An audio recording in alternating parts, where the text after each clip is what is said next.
আল্লাহর পয়গম্বর ইব্রাহিম এই সন্তানটার জন্য তার উটকে সামনের দিকেও চালাইতে পারতেছেন না, পিছনের দিকেও চালাইতে পারেন না। আল্লাহর পয়গম্বর পেরেশান হয়ে উটকে চাবুক দ্বারা আঘাত করতেছেন। এত পরিমাণ আঘাত করেছেন, আঘাতের ফলে আসমান থেকে ওহী এসেছে। জিবরাইল আলাইহিস সালাতু ওয়াস সালাম এসে বলে, ওগো নবীজি, আল্লাহ পাক নির্দেশ করেছেন সাবধান, উটের গায়ে আর একটাও আঘাত করা যাবে না। এজন্য আঘাত করা যাবে না। যে সন্তান, শিশু সন্তান আপনার পায়ের কাছে দাঁড়ায় রয়েছে, এই সন্তান যদি কিয়ামত পর্যন্ত হায়াত পায়, আর এই সন্তান যদি এই জায়গায় দাঁড়ায় থাকে, কিয়ামত পর্যন্ত উট দাঁড়ায় থাকবে, এক কদম সামনেও যাবে না, এক কদম পিছনেও যাবে না। কারণ ইব্রাহিম, আপনি কি জানেন এই সন্তানটা কোন সন্তান? এই সন্তান হলো সেই সন্তান যে ইসমাইলকে আপনি আজ থেকে 5 বছর পূর্বে ফারানের মরুভূমিতে আপনি বনবাস দিয়ে গেছিলেন। ইব্রাহিম আলাইহিস সালাতু ওয়াস সালাম ডেকে বলে, ইন্নী আরা ফিল মানামি আন্নী আযবাহুকা ফানজুর মাযা তারা। ইব্রাহিম খলিলুল্লাহ ডেকে বলে, ইসমাইল রে, যেই কারণে আমি আজকে তোমাকে মিনার প্রান্তরে নিয়ে এসেছি তুমি জানো না? আমার রব, আমার আল্লাহ তোমার কুরবানি চেয়েছে ইসমাইল। আমি সত্যি তোমাকে জবাই করার জন্য মিনা প্রান্তরে নিয়ে যাচ্ছি। বাবা, এতে তোমার কি মতামত আছে? আমি ইব্রাহিম তোমার মত, তোমার অভিমত আমি জানতে চাই। ইসমাইল আলাইহিস সালাতু ওয়াস সালাম সাথে সাথে চোখের পানি ছেড়ে দিলেন, ডাকলেন, আব্বা, আমার আল্লাহ পাক যদি আপনাকে নির্দেশ করে, আসমানি নির্দেশনা যদি আপনার কাছে হয়ে থাকে, আব্বা আর দেরি করার দরকার নাই, একটু দেরি করার দরকার নাই, আপনি চলেন, তাড়াতাড়ি আপনি আপনার নির্দেশ পালন করেন। ক্বালা ইয়া আবাতি ফাআল মা তু'মারু সাতাজিদুনি ইনশাআল্লাহু মিনাস সাবিরিন। আব্বা গো, আপনি যখন আপনার কাজ সম্পাদন করবেন, আমাকে জবাই করবেন, মিনার প্রান্তরে নিয়ে আপনি আমাকে কুরবানি দিবেন, আব্বা গো, আপনি আমাকে ধৈর্যশীল সবরকারী বান্দাদের কাতারে পেয়ে যাবেন। সুবহানাল্লাহ। ইব্রাহিম আলাইহিস সালাতু ওয়াস সালাম থেকে আল্লাহ পাক পরীক্ষা নিয়েছেন, একবার নয়, দুইবার নয়, বারবার পরীক্ষা নিয়েছেন। আল্লাহ তাআলা যতবার পরীক্ষা করেছেন আমাদের জাতির পিতা ইব্রাহিম খলিলুল্লাহ ততবারই আল্লাহর সামনে পাশ করেছেন। যতবার পরীক্ষা করেছেন আল্লাহ তাআলা ততবারই পাশ করেছেন। আল্লাহ পাক দ্বিতীয় পরীক্ষার দিকে পয়গম্বরকে নিতেছেন। বিশ্বসুন্দরী সারা প্রথম বিবির আলোচনার পরে আল্লাহর পয়গম্বরকে আল্লাহ পাক নির্দেশ দিলেন। জিবরাইল আলাইহিস সালাতু ওয়াস সালাম এসে বলেন, নবীজি, আল্লাহ পাক নির্দেশ করেছেন সারা যেই জায়গায় বনবাস দিতে বলে, যেই জায়গায় তাদেরকে মা সন্তান সহ হাজেরাকে বনবাস দিতে বলে, আমার আল্লাহ পাক সেইভাবেই রাজি আছেন। আপনি তাদেরকে দূরে নিয়ে বনবাস দিয়ে আসেন। আল্লাহ পাক সেইভাবেই রাজি আছেন, আপনি বনবাস দিয়ে আসেন। এই যে ফারানের মরুভূমি, মক্কা মুআজ্জমার জায়গায় আল্লাহর পয়গম্বর এসে মা সন্তান সহ মা হাজেরা আলাইহিস সালামকে বনবাস দিয়ে গেলেন। তাফসীরে জামে সগীর বগবিতে আসছে, অনলি 10টা খুরমা খেজুর, 1 মশক পানি, জনমানবহীন প্রান্তর, যেখানে কোনো মানুষ নাই, যেখানে কোনো গাছপালা তরুলতা নাই, কোনো ছায়ার ব্যবস্থা নাই, এমন ধুধু মরুভূমিতে আল্লাহর পয়গম্বর অল্প কয়েকদিন নাবালক সন্তান ইসমাইল এবং মা হাজরা আলাইহিস সালাতু ওয়াস সালামকে আব জমজম কূপের পাশে সাফা মারওয়া পাহাড়ের তলদেশে ইব্রাহিম পয়গম্বর নিজের বিবি সন্তানকে বনবাস দিয়ে চলে গেলেন। সেই দিন হাজরা আলাইহিস সালাতু ওয়াস সালাম জিজ্ঞাসা করেছিলেন, স্বামী হে আপনি কি চলে যাচ্ছেন? ইব্রাহিম পয়গম্বর বলেন, হ্যাঁ আমি চলে যাইতেছি হাজরা। হাজরা আলাইহিস সালাম ডেকে বললেন, স্বামী হে চলে যান, কোনো বাধা নাই, কোনো অভিযোগ নাই, কোনো শিকায়াত নাই, কোনো কথা নাই, শুধু একটা কথা জানবার চাই, স্বামী আজকের এই বনবাস, এই আজকের এই ফারানের মরুভূমিতে মক্কা মুআজ্জমার জায়গায় আপনি আমাকে রেখে চলে যাচ্ছেন, এই বনবাস কি আপনার ইচ্ছায় দিয়েছেন নাকি আপনার প্রথম বিবি সারার ইচ্ছায় দিয়েছেন নাকি আমার আল্লাহ রব্বুল ইজ্জতের ইচ্ছায় দিয়েছেন? এই কথাটা স্বামী আপনার কাছে জানতে চাই। ইব্রাহিম খলিলুল্লাহ কথাটা ঘুরে বললেন, দেখে বলেন, বিবি রে তুমি কি বিশ্বাস করো গো আল্লাহর পয়গম্বর ইব্রাহিম খলিলুল্লাহ আল্লাহর পয়গম্বর হয়ে কি দুনিয়ার কারো কথায় তোমাকে এই মরুভূমিতে বনবাস দিয়ে যেতে পারেন? হাজরা আলাইহিস সালাতু ওয়াস সালাম ডেকে বললেন, স্বামী হে আপনি চলে যান, যদি আমার আল্লাহ পাকের নির্দেশের হয়, আমার আল্লাহ পাক যদি আমার এই নির্জন বাসকে পছন্দ করেন, আমার এই বনবাসকে পছন্দ করেন, হাজরা একদিন নয়, 2 দিন নয়, 1 বছর নয়, 2 বছর নয়, আল্লাহর যতদিন মনে চায় ততদিন বনবাসে নির্জনে থাকতে রাজি আছে। ডেকে বললেন হাজরা, ফাইন তাওয়াল্লাউ ফাকুল হাসবিয়াল্লাহু লা ইলাহা ইল্লাহু আলাইহি তাওয়াক্কালতু ওয়া হুয়া রাব্বুল আরশিল আযীম। আমার আল্লাহ পাক যদি আমার এই বনবাসকে পছন্দ করেন, আমি আমার আল্লাহর উপরে তাওয়াক্কুল করলাম, এই নির্জন ভূমিতে আমার আল্লাহ পাক আমার জন্য যথেষ্ট হয়ে যাবেন। ইব্রাহিম নবী চলে যাওয়ার পরে আল্লাহ তাআলা কুদরতের মাধ্যমে আব জমজম কূপের নির্মাণ করে দিলেন। কূপের পানির স্পিড এমন ভাবেই বাড়তেছিল যে জিবরাইল আলাইহিস সালাতু ওয়াস সালাম উপস্থিত হয়ে গেলেন।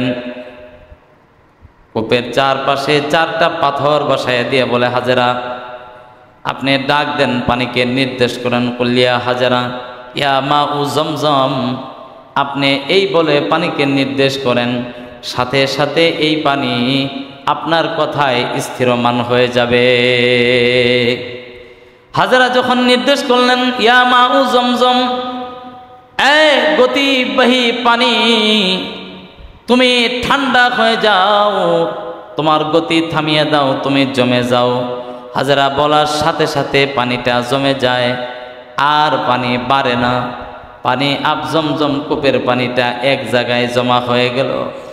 মা হাজরা আলাইহিস সালাতু ওয়াস সালাম নিজে পানি পান করলেন, সন্তানকে পানি পান করালেন। এইভাবে মা হাজরার সময় কাটতেছে। আল্লাহ তাআলার কুদরত, আল্লাহ তাআলা যার মালিক হয়ে যায়, দুনিয়ার কোনো কিছুই তার অসাধ্যের বাইরে হয় না। আল্লাহ তাআলা হাজরা আলাইহিস সালাতু ওয়াস সালামের জিম্মা নিয়ে নিলেন। তাফসীরে জামে সগীর বগবীতে আসছে, আবেসিনিয়া থেকে এক ব্যবসায়ী কাফেলা, 272 জনের এক ব্যবসায়ী কাফেলা তেজারতের জন্য, ব্যবসার জন্য বের হয়েছে। ব্যবসা করার জন্য তারা সিরিয়ায় যাবে।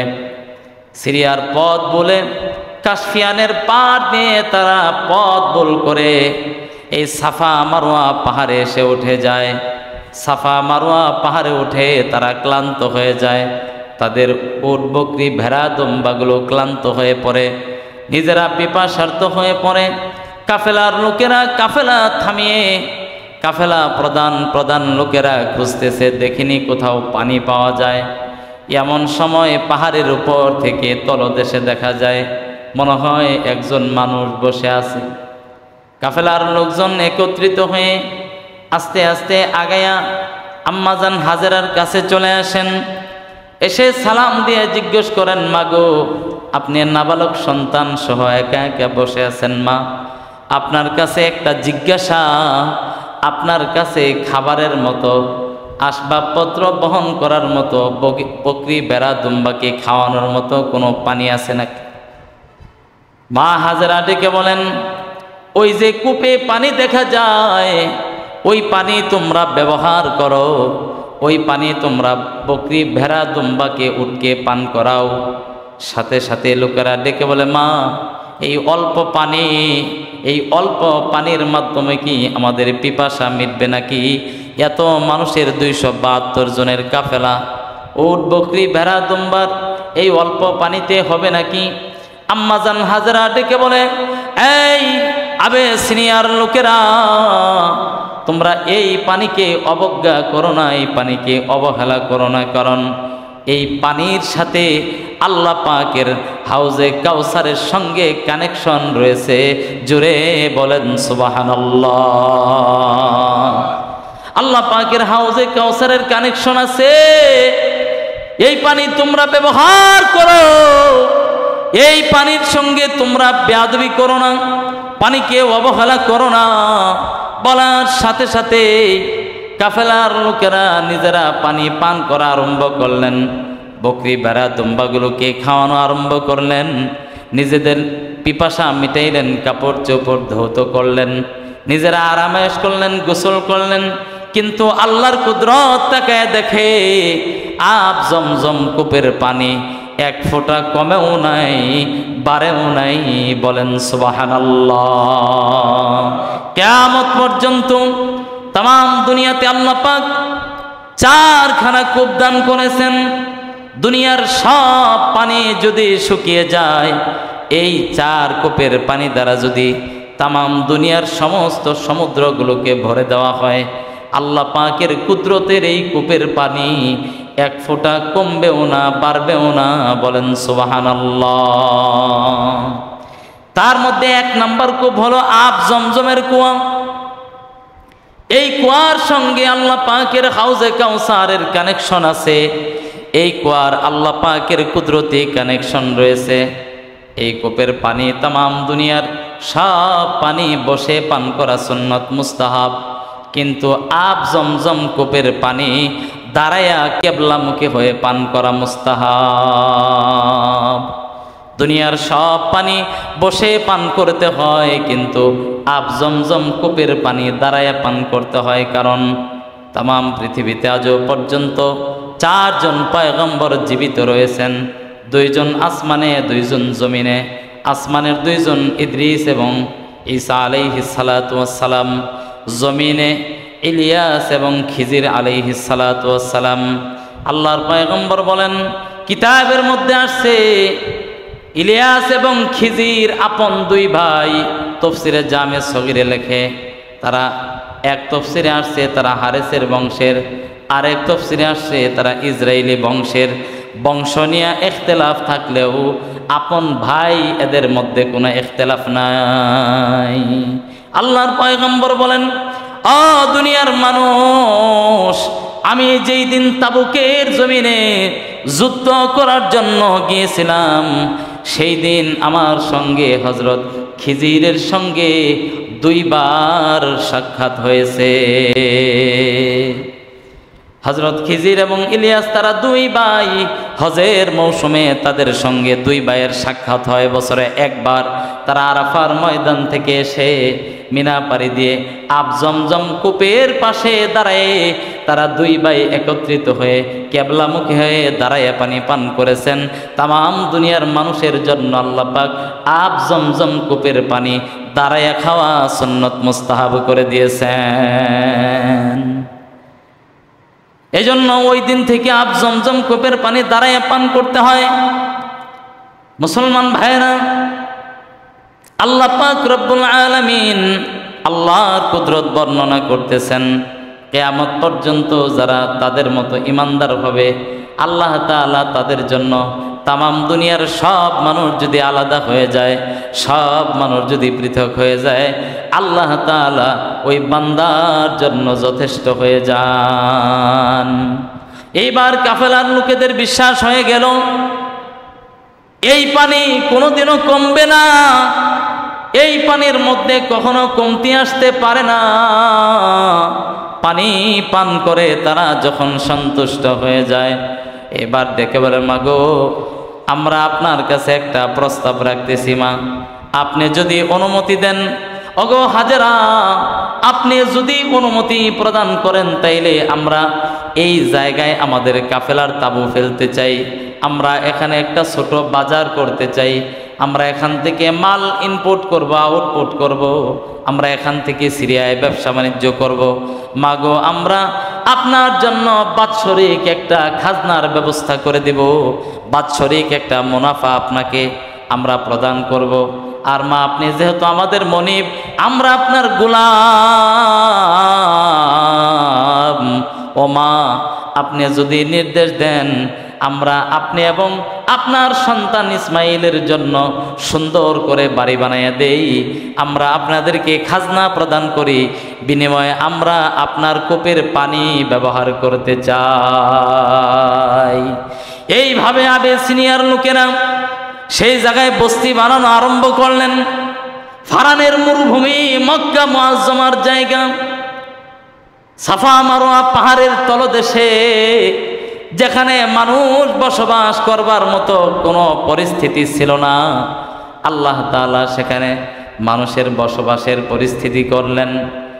এমনিভাবে অল্প কিছুদিনের মধ্যেই ওই জায়গা, ওই এলাকা হাজার হাজার মানুষের সমাগম হয়ে বড় বস্তিতে, বড় বাজারে পরিণত হয়ে গেল।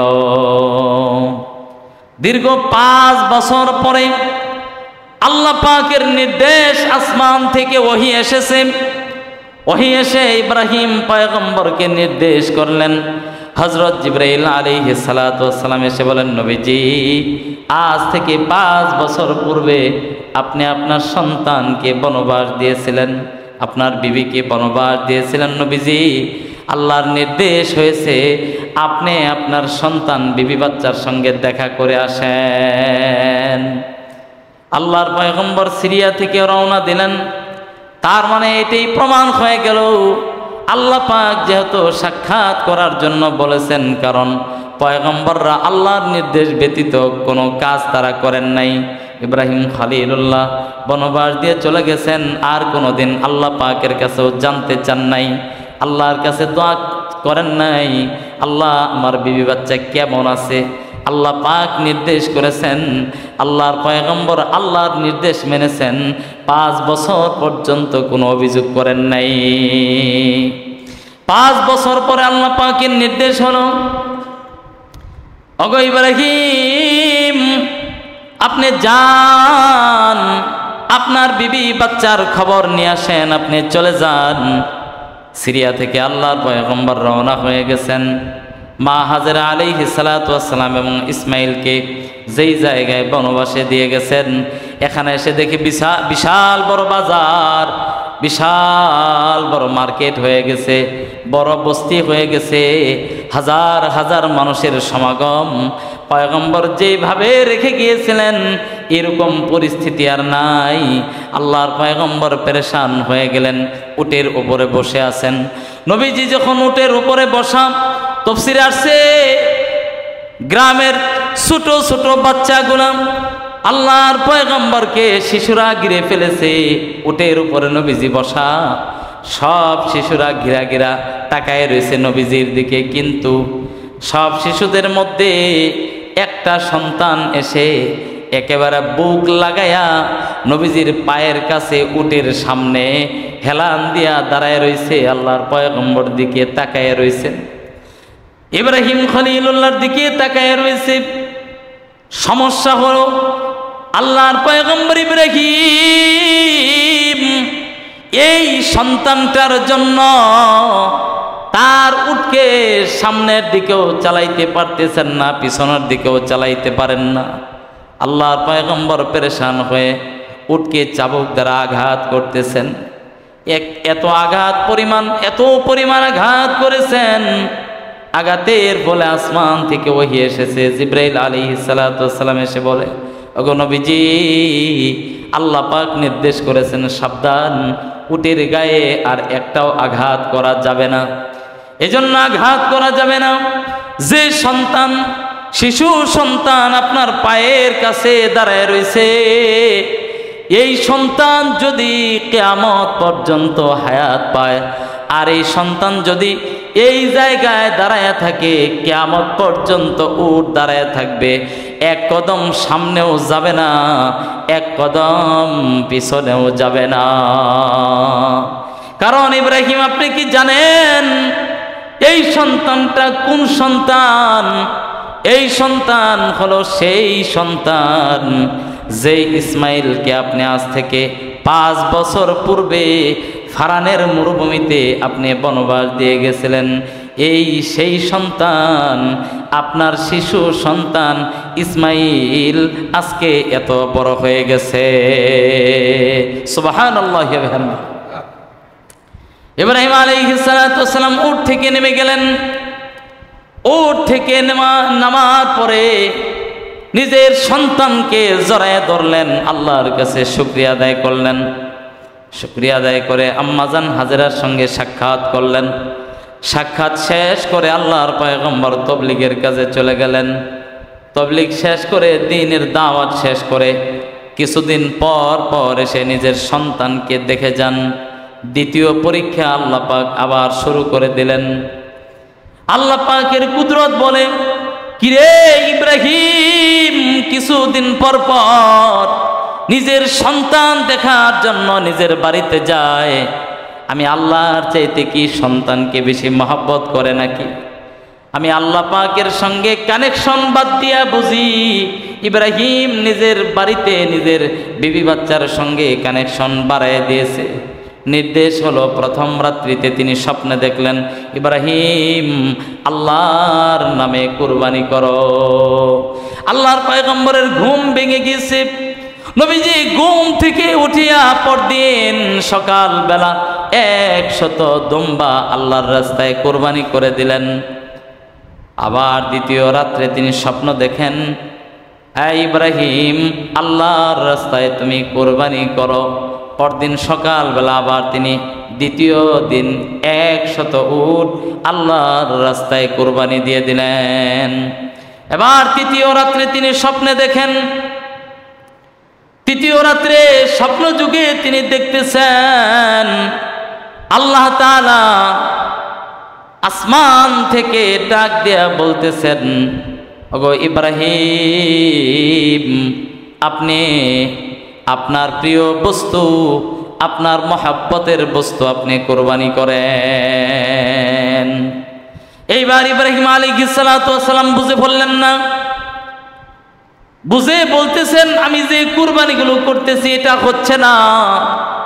আল্লাহ তাআলা মনে হয় আমার সন্তান কুরবানি চাইতেছেন, কারণ সন্তানের কাছে মাঝে মাঝে চলে যাই, এজন্য মনে হয় আল্লাহ তাআলা আমার সন্তানের কুরবানি চাইতেছেন। এরপরে তিনি বাড়িতে আসলেন।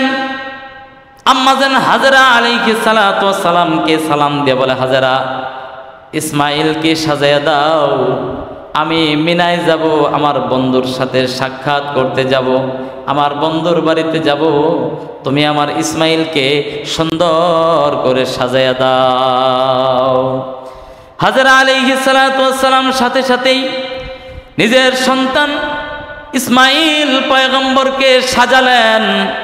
সুন্দর করে সাজায়ে সন্তানটাকে পিতা ইব্রাহিমের হাতে দিয়ে বললেন, নেন, আপনার সন্তান আপনার হাতে দিয়ে দিলাম, আপনার সন্তান নিয়ে আপনি আপনার বন্ধুর বাড়ি থেকে বেড়ায় আসেন। যখন আল্লাহর পয়গম্বর নিজের সন্তান ইসমাইল আলাইহিস সালাতু ওয়াস সালামকে নিয়ে বের হয়ে গেছেন, মিনার উদ্দেশ্যে রওনা হয়ে গেছেন, এমন সময় ইবলিস শয়তান আগায় আসে। হাজেরা আলাইহিস সালাতু ওয়াস সালামের কাছে এসে ডাক দিয়ে বলে, হাজেরা গো, এটা তুমি কি করলে? নিজের হাতে নিজের সন্তান সাজায়া বাবার হাতে দিলা। তুমি জানো না হাজেরা গো, তুমি জানো না ইসমাইলের পাঞ্জাবির নিচে ছুরি আছে। নিজের হাতে নিজের সন্তান জবাই করার জন্য মিনায় নিয়ে যাচ্ছে, এই জন্য যে তার রব তার কাছে নিজের সন্তান কুরবানি চেয়েছেন। হাজেরা আলাইহিস সালাতু ওয়াস সালাম সাথে সাথে ডেকে বলে, রে শয়তান, তুই ইবলিস শয়তান, তুই আমাকে এই মুহূর্তে ধোঁকা দিতেছিস। যদি আমার রব আমার আল্লাহ তাআলা আমার সন্তান ইসমাইলের কুরবানি চেয়ে থাকে, আমার এক ইসমাইল নয়, আমি এরকম হাজার হাজার ইসমাইলকে আমার আল্লাহর রাস্তায় আমি কুরবানি দিতে রাজি আছি। ইবলিস শয়তান হাজেরা আলাইহিস সালাতু ওয়াস সালামকে ধোঁকা দিয়ে পারল না। এবার কিছু দূর অগ্রসর হয়ে ইসমাইল আলাইহিস সালাতু ওয়াস সালামের কাছে গিয়ে ইবলিস শয়তান ধোঁকা দেওয়া আরম্ভ করলো। ডেকে বলে, ইসমাইল রে, সামনের দিকে যাস না, তোর বাবা তোকে জবাই করার জন্য কোরবানি দেওয়ার জন্য নিয়ে যাইতেছে। ইসমাইল, ইসমাইল তুমি যাও না, তোমাকে তোমার বাবা নিজ হাতে বিনা প্রান্তরে নিয়ে তোমাকে জবাই করবে। ইসমাইল আলাইহিস সালাতু ওয়াস সালামের 9 বছর বয়স। তাফসীরের মধ্যে আসছে আল্লাহ পয়গম্বর পিছন থেকে ডেকে বলে, আব্বা, ওই যে বুড়া বেটায় কি যেন বলে, বুড়া বেটায় তোমার বিরুদ্ধে যেন কিছু বলতে চায়। সাথে সাথে ইব্রাহিম আলাইহিস সালাতু ওয়াস সালাম ডেকে বলেন, বাবারে, এটাই তো সেই দরবেশ শয়তান, এটাই আজাজিল, এটাই ইবলিস, এটাই বাবারে আদম পয়গম্বরকে জান্নাত থেকে দুনিয়ার জমিনে নামাইছে। এটার কয়টা ঢিল মেরে দে, ওগো ইসমাইল, এটাকে কয়টা পাথর মেরে দাও, ঢিল মেরে দাও। আপনারা কখনো যদি বাজারের দিকে যান, বাজার করার জন্য বাজারে যাইতেছেন, সন্তানটাকে সাথে নিয়ে যাইতেছেন, বাড়ির কুকুরটাও মাঝে মাঝে পিছনে রওনা দেয়। সন্তানটা যখন পিছন থেকে ডেকে বলে, আব্বা, বাড়ির কুকুর আমাদের পিছনে পিছনে আসে, বাবায় ডাক দিয়ে বলে, সন্তান রে, কুকুরটারে কয়টা ডেল মাইরা দে, এটা বাড়িতে চলে যাবে। ঠিক তেমনি ভাবে আল্লাহর পয়গম্বর বললেন, বাবার এটারে করে ঢেল মেরে দে। হযরত ইসমাইল আলাইহিস সালাতু ওয়াস সালাম পাথর দ্বারা আঘাত করা শুরু করলেন শয়তানকে। ঢেলাইতে ঢেলাইতে, ঢিল ছুড়তে ছুড়তে আল্লাহর পয়গম্বর একটা না দুইটা না 49টা আঘাত করেছেন পাথর দ্বারা, 49টা ঢিল মেরেছেন। এরপরে ইব্রাহিম নবী বলল, আয়েশা পড়ো, আব্বা আসো। দৌড়ে যখন ইসমাইল আলাইহিস সালাতু ওয়াস সালাম আব্বার কাছে গেছে, এমন সময় ইব্রাহিম আলাইহিস সালাতু ওয়াস সালাম ডেকে বলে, ইন্নী আরা ফিল মানামি আন্নী আযবাহুকা ফানজুর মাযা তারা। ইব্রাহিম খলিলুল্লাহ ডেকে বলে, ইসমাইল রে, যেই কারণে আমি আজকে তোমাকে মিনার প্রান্তরে নিয়ে এসেছি তুমি জানো না, আমার রব আমার আল্লাহ তোমার কুরবানি চেয়েছে ইসমাইল, আমি সত্যি তোমাকে জবাই করার জন্য মিনা প্রান্তরে নিয়ে যাচ্ছি। বাবা, এতে তোমার কি মতামত আছে? আমি ইব্রাহিম তোমার মত, তোমার অভিমত আমি জানতে চাই।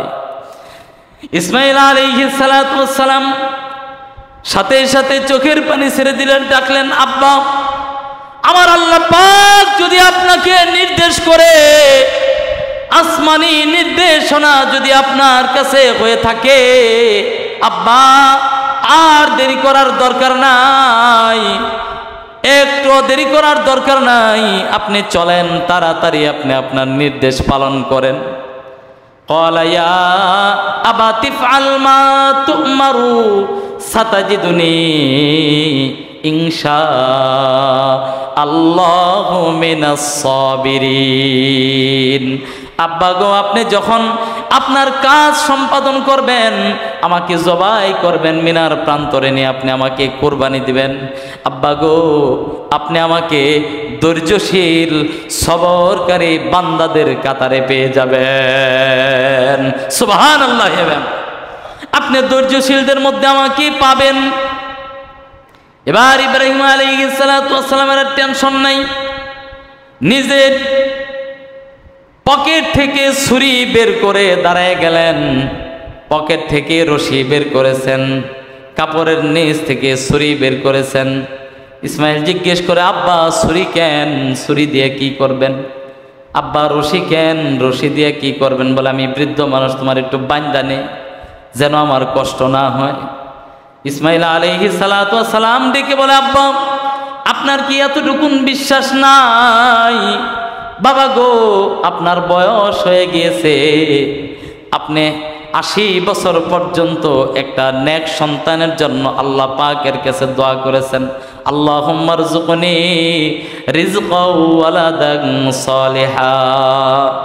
আল্লাহ তাআলা বৃদ্ধ বয়সে আমাকে দান করেছে পিতা। বাবা গো, হতে পারে আপনার মনে মহব্বত আসবে, আব্বা আমার চেহারা দেখলে আপনার কষ্ট লাগবে, আব্বা আপনার রুমালটা দেন, আপনার চক্ষুগুলো আমি নিজ হাতে বাইন্ধা দেই। আব্বা আপনার চোখগুলা যদি বাঁধা থাকে, আপনি আপনার শিশু সন্তান ইসমাইলকে চোখে আর দেখবেন না, আপনার জবাই করতে সহজ হবে। নিজের হাতে ইসমাইল আলাইহিস সালাতু ওয়াস সালাম ইব্রাহিমের চক্ষুগুলো বেঁধে দিয়েছেন, সালামকে প্রস্তুত করে রাখছেন। ইব্রাহিম নবীকে আল্লাহ পাক পরীক্ষা করতেছেন। ইসমাইল আলাইহিস সালাতু ওয়াস সালাম নিজে চোখগুলো বেঁধে দিয়ে বলে, বাবা এই যে আমি শুয়ে গেছি, আব্বা আপনি আমাকে জবাই করতে পারেন, আপনি আপনার রবের নামে আমাকে কুরবানি দিয়ে দেন। ইব্রাহিম আলাইহিস সালাতু ওয়াস সালাম নিজের আত্মাটাকে শক্ত করে আল্লাহর জন্য নিজের সন্তানের গলায় ছুরি ধরেছে। আল্লাহ তাআলা আসমান থেকে জিবরাইল আলাইহিস সালাতু ওয়াস সালামকে ডাক দিয়েছে, ওগো জিবরাইল তুমি কোথায়? তাড়াতাড়ি যা, মিনা প্রান্তরে যা। জিবরাইল বলে, আমি চতুর্থ আসমানে ছিলাম। আল্লাহ তাআলা যখন আমাকে নির্দেশ করেছে, তাড়াতাড়ি পলকের মধ্যে আমি আমার 600 ডানা দ্বারা আঘাত করে মুহূর্তেই দুনিয়ার জমিনে এসেছি। আমি চতুর্থ আসমান থেকে দুম্বা নিয়া হযরত ইব্রাহিম পয়গম্বরের ছুরির নিচে দিয়ে দিলাম। ইসমাইল আলাইহিস সালাতু ওয়াস সালামকে জিবরাইল নিজে কোলে তুলে নিয়েছেন। ইব্রাহিম নবী লক্ষ্য করলেন, জবাই হইতেছে, রক্তের ফোয়ারা পড়তেছে, রক্তের ফোয়ারা বইতেছে, গরম রক্ত হাতে লেগেছে। ইব্রাহিম পয়গম্বর শুকরিয়া আদায় করেছেন, আলহামদুলিল্লাহ নিজের সন্তানটাকে বিনা বাধায় কোরবানি দিতে পেরেছি। কিছুক্ষণ পরে যখন চোখ খুলে দেখেন ছুরির নিচে দুম্বা জবাই হয়েছে, ইসমাইল আলাইহিস সালাতু ওয়াস সালাম জিবরাইলের কোলে, আল্লাহর পয়গম্বর ইব্রাহিম খলিলুল্লাহ থরথর করে দাঁড়াইয়া কাঁপতেছিলেন। এমন সময়ে জিবরাইল ডাক দিলেন, পয়গম্বরও আল্লাহ পাক খুশি হয়ে গেছে, আল্লাহ তাআলা রাজি খুশি হয়েছে, আল্লাহ পাক আপনার উপরে খুশি হয়েছে, আপনি দ্বিতীয় পরীক্ষায় পাশ করেছেন। আল্লাহ তাআলা আকাশ থেকে দানায় দিয়েছেন, ওয়াত্তাখাযাল্লাহু ইব্রাহিম খলিলা। ওগো জিবরাইল আপনি জানায় দেন, ইব্রাহিম আজকে থেকে আমার পয়গম্বর খলিলুল্লাহ, ইব্রাহিম আমার বন্ধু, কিয়ামত পর্যন্ত ইব্রাহিম আমার বন্ধু হিসেবেই রবে। সুবহানাল্লাহি ওয়া বিহামদিহি। আল্লাহর পয়গম্বরকে আল্লাহ পাক নির্দেশ দিলেন। হযরত জিবরাইল আলাইহিস সালাতু ওয়াস সালাম বলেন, আল্লাহর পয়গম্বর আপনি কাবা নির্মাণ করার জন্য চলে যান। আল্লাহর পয়গম্বর ইসমাইল আলাইহিস সালাতু ওয়াস সালামকে সঙ্গে নিয়ে কাবা বানানোর জন্য বাইতুল্লাহে চলে আসলেন। মিনা থেকে কাবা বানানোর জন্য আসলেন।